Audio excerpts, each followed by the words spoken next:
Gosh, a farmer that doesn't even have a degree? A filthy woman covered in dirt? No, thank you. I wasn't quite looking forward to this arranged date to begin with. My date sat across from me, and the moment I told him that I ran a fruit farm, he rejected me with a loud voice. My mom and I pour our hearts growing and harvesting our produce, yet he even threw our strawberries at us. I was taken aback. I was speechless at first. As I stood there shocked, he sneered and left the room. But a few days later, I got transferred to some rural, remote area? You must have done something. I got a call from him and he was enraged. He went off ranting at me. I waited for him to run out of breath so I could explain myself. When he found out the truth about me and our matchmaker, he became flustered. My name is Jennifer Henderson, 27 years old. My family runs a rare fruit farm. Running a fruit farm, my parents never got a day off, but they always loved working on their farm and never complained about their work. I would join my parents at work and help them every day after I got back home from school. Before I even knew it, my dream was to succeed my parents and become a full-fledged fruit farmer.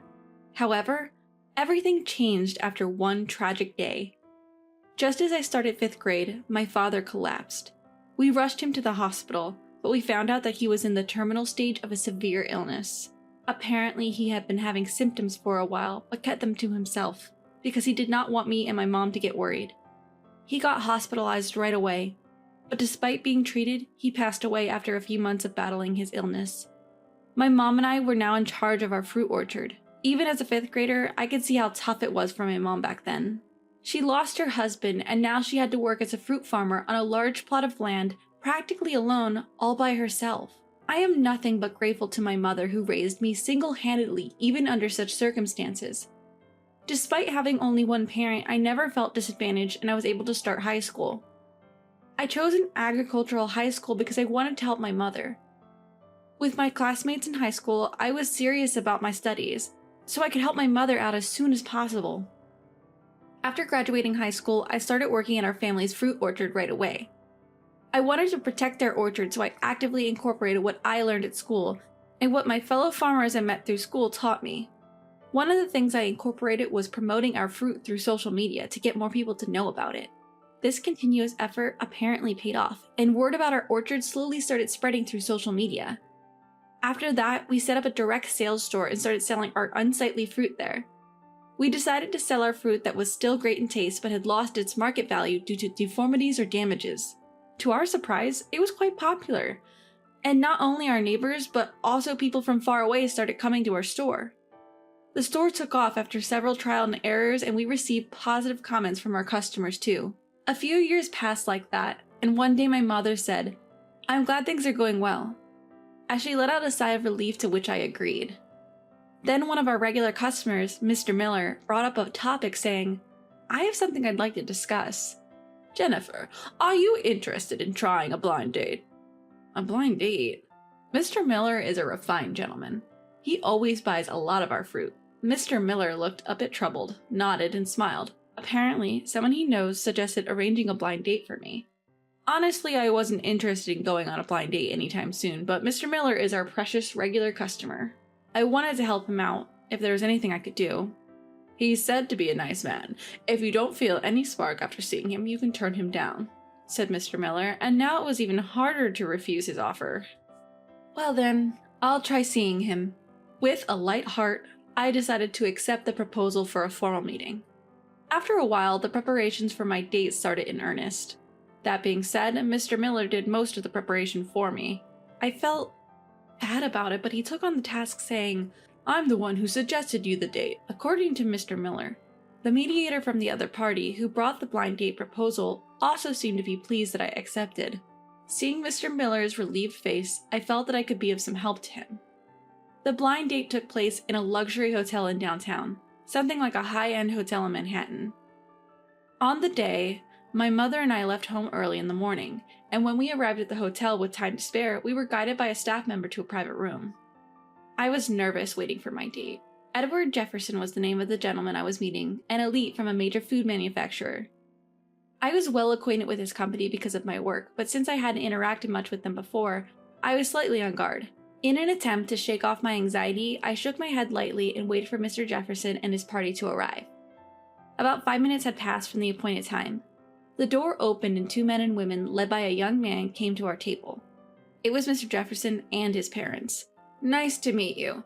I'm Edward Jefferson. I'm honored to meet you. I've been looking forward to this day." "I'm Jennifer. Likewise. I look forward to spending time with you today." We introduced ourselves briefly at the table. When Mr. Jefferson finished introducing himself and fell silent, his parents seated next to him spoke next. "We have always been committed to providing our children with the best education from a young age in order to raise excellent children. I had heard that he was an elite from a major food and beverage manufacturer, so I had expected him to be an excellent individual from an early age. However, I didn't expect his parents to start off with such a statement. My mother and I were slightly surprised and responded with, "Oh, really?" Edward himself was also nodding to his mother's words. From there, an unbearable amount of boasting about the Jefferson family began. From the heroic tales of their ancestors dating back to the feudal era to their recent trips to overseas resorts, they went on and on. My mother and I just nodded in agreement, and my neck hurt from all the nodding. I had heard from Mr. Miller that they were good people, but I was worried that the meeting would end with just listening to their stories. However, while the family was getting all chatty, they suddenly turned to me as if they remembered something. "By the way, what was your profession, Jennifer?" I thought Edward should have been informed about my occupation beforehand, but I replied once again. "I'm a fruit farmer." Then Edward's expression froze for a moment. "Huh?" As I was wondering, Edward looked at his parents, his face a mix of disbelief and curiosity, and asked me again, "Are you really Jennifer?" "Yes, I am. I am Jennifer." Even when I said that, Edward had a look of disbelief. "And you run a fruit orchard?" "Yes. My parents originally ran the orchard. I went to an agricultural high school, and since then I've been running my parents' orchard. I lost my father at a young age, and because it's been just my mother and me, I've always wanted to be a help to her." As I explained my background, Edward's expression gradually changed. He looked at me as if he was seeing something unpleasant, and his parents next to him had the same look. Although I found his reaction a bit strange, I called over a staff member and asked him to bring something I had arranged beforehand. "These are the strawberries that we grew at our place. Please try them if you would like." On each of their plates, there was a single splendid strawberry. "These are the finest strawberries from our orchard." However, upon hearing this, Edward's face twisted instantly. "Are you looking down on me? It's decent courtesy to present them in a wooden box." Edward grabbed a strawberry and threw it at me. The strawberry that hit my chest squished and its juice splashed. Ah! It all happened in an instant and I couldn't understand what was happening. As my mother and I stood there dumbfounded, Edward and his parents began to speak, still angry. "I got an offer from my boss to see you, which is why we are here. I thought you were some corporate heiress, but you're a farmer?" "Excuse me, what are you talking about? Your boss?" I asked in confusion. I couldn't understand why Edward was angry. Of course, I have never met Edward's boss. I'm guessing that Edward's boss is Mr. Miller's friend or something. However, I guess my response triggered him. "From watching your behavior, I can tell. My boss must have mistaken and arranged the wrong person for me." Edward spoke with such force that he was practically spitting. "Gosh, a farmer that doesn't even have a degree? A filthy woman covered in dirt? No, thank you." Honestly, I never thought I'd be spoken to so harshly upon our first meeting, and I was so surprised that I couldn't find any words to say. However, as I started to process all that he had just said, my anger began to simmer. It was him who mistook me for a corporate heiress, although I even handed him a brief document about me. So why was I getting yelled at like this? What's wrong with being a farmer? Suppressing my rage, I tried to respond as calmly as possible. "I'm glad to hear you say that. After hearing your comments, I feel strongly inclined to decline. Thank you for your time." There was a lot more that I wanted to say, but I kept thinking of Mr. Miller, who has always been kind to me, and I couldn't say anything more. I wouldn't have agreed to this meeting if it weren't for Mr. Miller. I was never interested to begin with. As I sarcastically thanked Edward, he sneered and quickly left the room with his parents.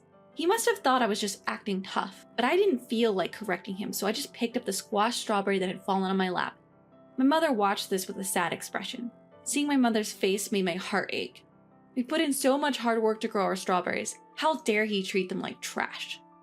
Right after the meeting ended, I decided to tell everything about the incident to Mr. Miller. When Mr. Miller heard our story, he was very surprised, saying, "That's not what I heard. I was told he was a gentleman." And he apologized to me and my mother. Clearly, Mr. Miller is not at fault here. We don't know whether the person who brought up the date had lied to Mr. Miller, or if that person genuinely didn't know about Edward's personality. But I know Mr. Miller genuinely thought Edward was a gentleman. Please don't apologize, it's all in the past now. I was planning to forget about the incident as a bitter memory, but then a few days later, I was out in the orchard when my mother came running up to me in a panic. I got a call from Edward. Edward? I wondered why Edward, who had acted so rudely at our meeting, was calling. I rushed back to my office, answered the phone with a sense of disbelief. What on earth did you do? Before I could even say hello, I was yelled at so loudly over the phone that his voice seemed to crack. Surprised, I almost dropped the phone on the floor. Why are you yelling all of a sudden? What's going on? I tried to respond calmly without being affected by Edward's emotion, but on the other end of the phone, Edward seemed to be furious, raising his voice even more. I got transferred to some rural, remote area with my father. You must have done something. I know it's you. Did you tell on me to my boss? Upon hearing this, I guessed that Mr. Miller must have relayed my story to our matchmaker. He went off ranting at me. I waited for him to run out of breath so I could explain myself. Isn't it your fault for doing something that your boss wouldn't approve of in the first place? Hey, so it was you, wasn't it? Let me be clear. I don't even know your boss, so I didn't rat you out. However, I did talk about the incident to the mediator, the person who suggested I see you. The mediator? Edward's voice became a little suspicious. Apparently, he had forgotten that there was a mediator on my side as well. Initially, this blind date was mediated by Mr. Miller, the chairman of a major department store. Did you know that? Huh? The chairman? I could hear Edward's deflated voice. I couldn't tell whether he understood or not, but I was planning to wait for Edward's reaction.